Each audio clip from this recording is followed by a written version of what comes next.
அடுத்ததாக ஒருநாள் உலகக்கோப்பை தொடர் வர 2027ஆம் ஆண்டு அக்டோபர் நவம்பர் மாதத்துல 3 நாடுகள்ல நடைபெறவுள்ளது. சவுத் ஆப்பிரிக்கா, ஜிம்பாப்வே, நமீபியா ஆகிய அணிகள் இந்த தொடரை நடைபெறும். இந்த நிலையில தொடருக்கான இந்திய ஒருநாள் அணில யார் யாருக்கு இடம் கிடைக்கும் அப்படின்ற உத்தேச அணிப்பட்டியல் தற்போது வெளியாக இருக்கு. அதாவது டாப் ஆர்டர் பேட்டிங் வரிசையில ரோஹித் சர்மா, சுப்மன் கில், ஜெய்ஸ்வால், விராட் கோலி ஆகியோருக்கு இடம் பெறுவாங்க அப்படின்னு கணிக்கப்பட்டிருக்கு. இதுல ரோஹித் சர்மா இடத்திற்கு தான் பிரச்சனை ஏற்பட வாய்ப்பு இருக்கு. அவர் ஐபிஎல் 2026 தொடர் மற்றும் ஆப்கானிஸ்தானுக்கு எதிரான ஒரு நாள் தொடர்ல சொதப்பினா அணியை விட்டு தூக்கி விடுவாங்க அப்படின்ற தகவல் வைரலுமே ஆகிட்டு இருக்கு. ரோஹித்தை நீக்கினா மாற்றாக சஞ்சு சாம்சனுக்கு பேக்கப் ஓபனர் வாய்ப்பு கிடைக்கும். பிளேயிங் லெவல்ல ரோஹித் எடுத்த ஜெய்ஸ்வால் பிடிக்க வாய்ப்பு இருக்கு. அடுத்ததாக மிடில் வரிசையில ஸ்ரேயஸ் ஐயர், KL ராகுல் ஆகியோர் கடந்த சில வருடங்களாக நல்லாவே ஆடிட்டு இருக்காங்க. வெற்றிகளுக்கு முக்கிய பங்காற்றி வராங்க.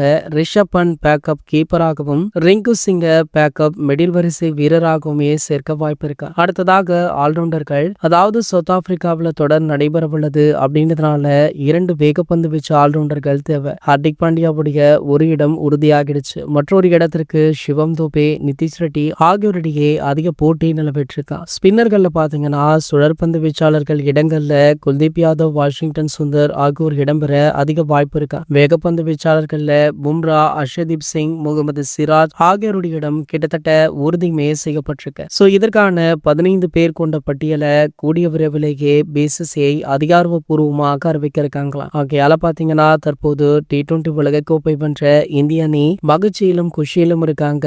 அடுத்து ODI வேர்ல்ட் கப்பை வென்றாக வேண்டும் அப்படின்ற உத்வேகத்துடன் அதிரடியாக களமிறங்கவுமே இருக்காங்க. இது போன்ற செய்திகளை பத்தி நீங்க உடனே தெரிஞ்சுக்க நம்மளுடைய சேனலை மறக்காம சப்ஸ்கிரைப் பண்ணிக்கோங்க.